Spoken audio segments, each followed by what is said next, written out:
So we're doing this all over again because what happened was I took a hard drive like this and I actually used Balena Etcher and I flashed the live disk onto this, had it in there, installed the system on the disk that already had the live disk. And what I think happens is once you get in the process of doing that, right now, it's just wiped the drive that it's installing to.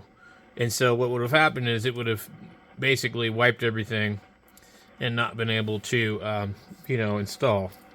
So I have now a disk in there and then a flash drive for the live disk.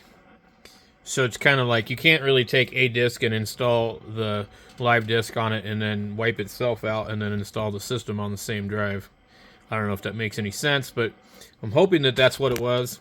I'm starting to get a better grasp of how all this crap works now because this is like my third attempt to do all this, and you got to go in and you have to manually install your network and run some scripts, and then you have to go in and use their scripts to manually install the partitions and the time zones and the download mirrors and all that.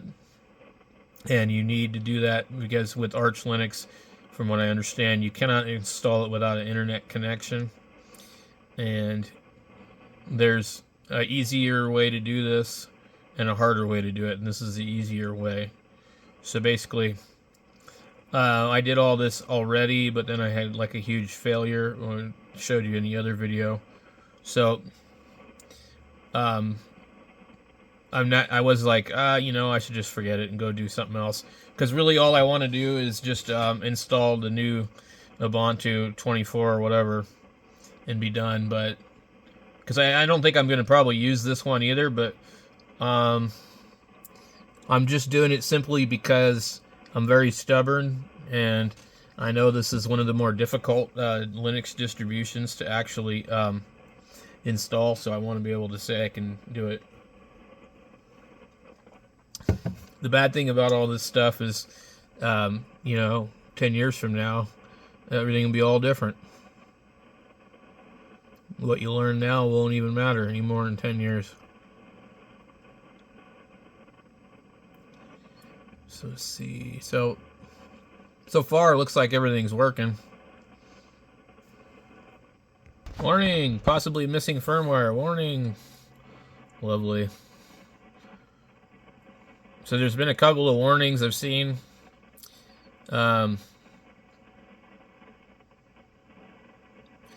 So we'll see what happens. Build image present, running, build hook, warning. Console front, no front in configuration. Warning, possible missing firmware module AST. Warning. So this might fail again, because we're getting a whole lot more of these warning things. So we'll see. What is it doing now? Holy moly. Yep.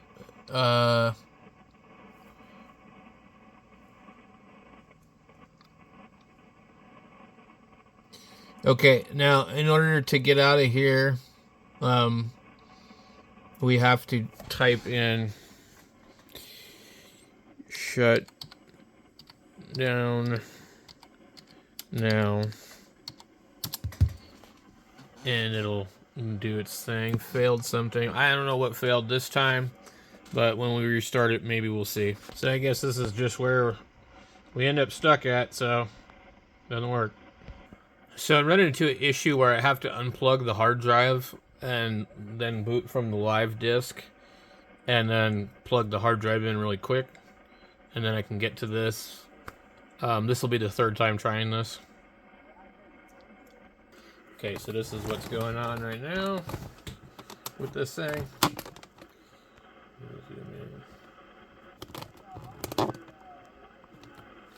So I'm gonna have to go in and you guys will see what I'm doing. Okay. So we gotta go in and type in IWCTL. Okay. And then, if I remember correctly, list device or device list.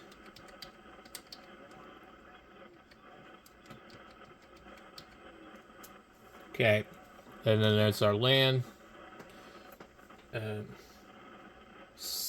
So station WLAN 0 scan, I think, and then station WLAN 0 get networks. And then now I can go in here and then pick whichever one. So then I think it's station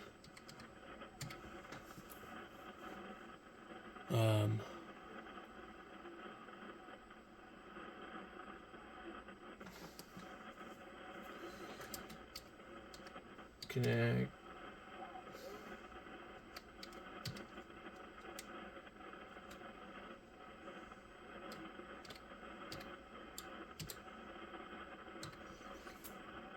Think. Nope. So I gotta remember what it is.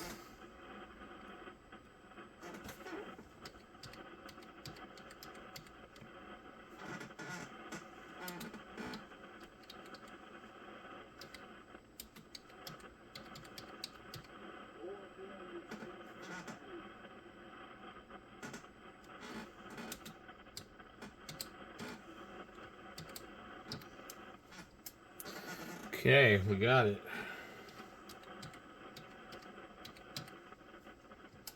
All right. So now, if I really want to, I could like do something weird, like PING Google.com. And what they don't tell you in the video that I watched, okay, why did that not work? Oh, because you have to click exit first. Okay, so you have to hit exit. Now we're back in, and we can go ping google.com. And what will happen if we're connected is it'll start to show all that crap. And it'll just keep going and going and going and going and going and going forever.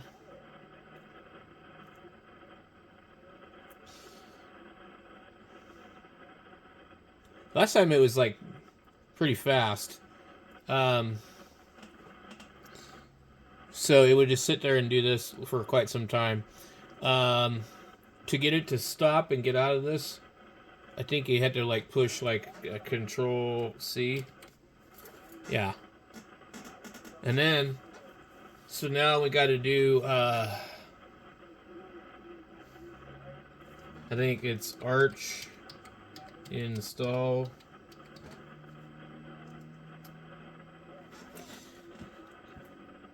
And this could take quite a while. You guys can't even see it, can you? Alright. Checking version, it says.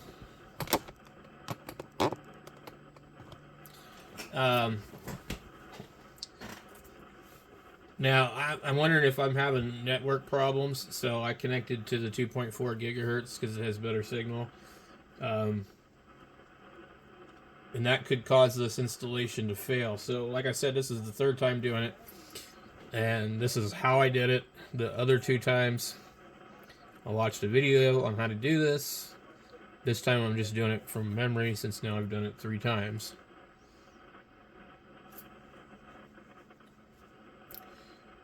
And the last time it wasn't this slow to check the version, and I think it's got a lot to do with my internet.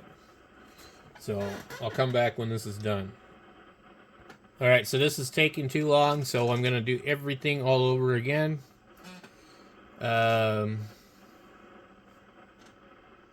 then I'm trying to remember what that code was that I needed.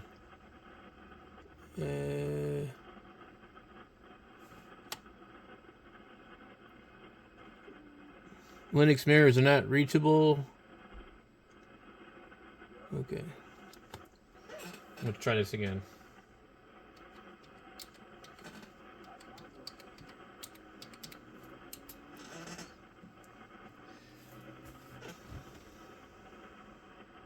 I might have to back out of all of this and recheck everything. So if it's this bad, it's going to be really, really hard to install anything. All right, so it finally went through. I actually went and go to hook up my extender for the wireless. So in this menu here, we've got to come in here and do a whole bunch of crap. The mirrors. Boy, this is not good. It was never this slow the other times, man. Oh, man.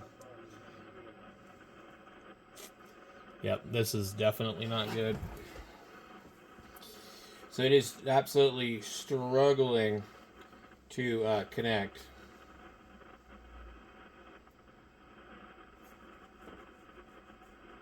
Okay, well, I don't know. I mean, that took a really, really long time. So we're going to go in here and do that. And then this is what throws me off on these things.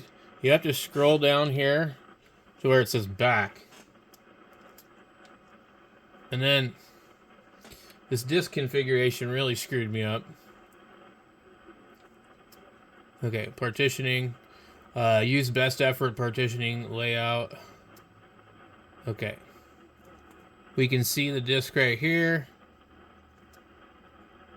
I don't know what this BTRFS is.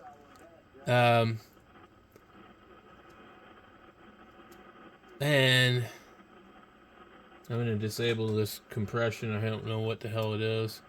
So now this is what happens. I kept hitting this going, okay. Oh well, now it's completely doing the same thing all over again.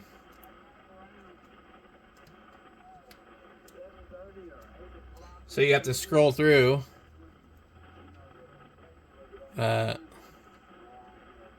You can use logical volume management. I don't know what that is. And then you click back. It brings you back into here.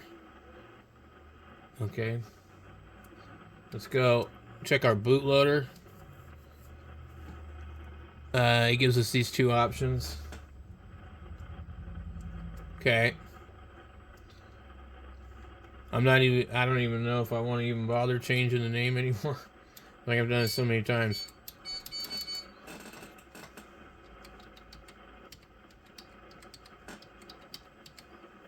Okay. Root password.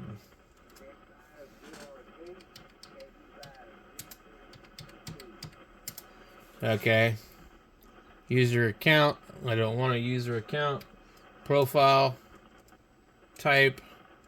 Desktop. We're going to go for GNOME. Graphics driver. Blah, blah, blah. Hit back.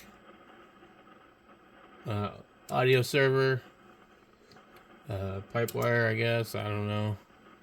Additional packages. I'm not going to bother with any of that. Network configuration. Scroll down to use network manager necessary to connect internet graphically in the GNOME and KDE Plasma. Okay. Time zone.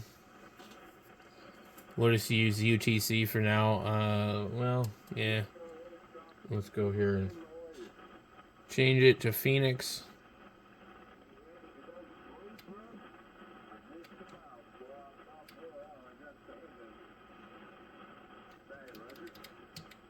Okay.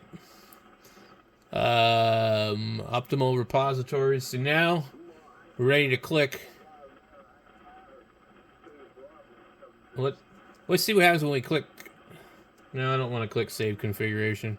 We'll just click install. And then it's going to ask me to click enter to continue. And it's formatting the drive.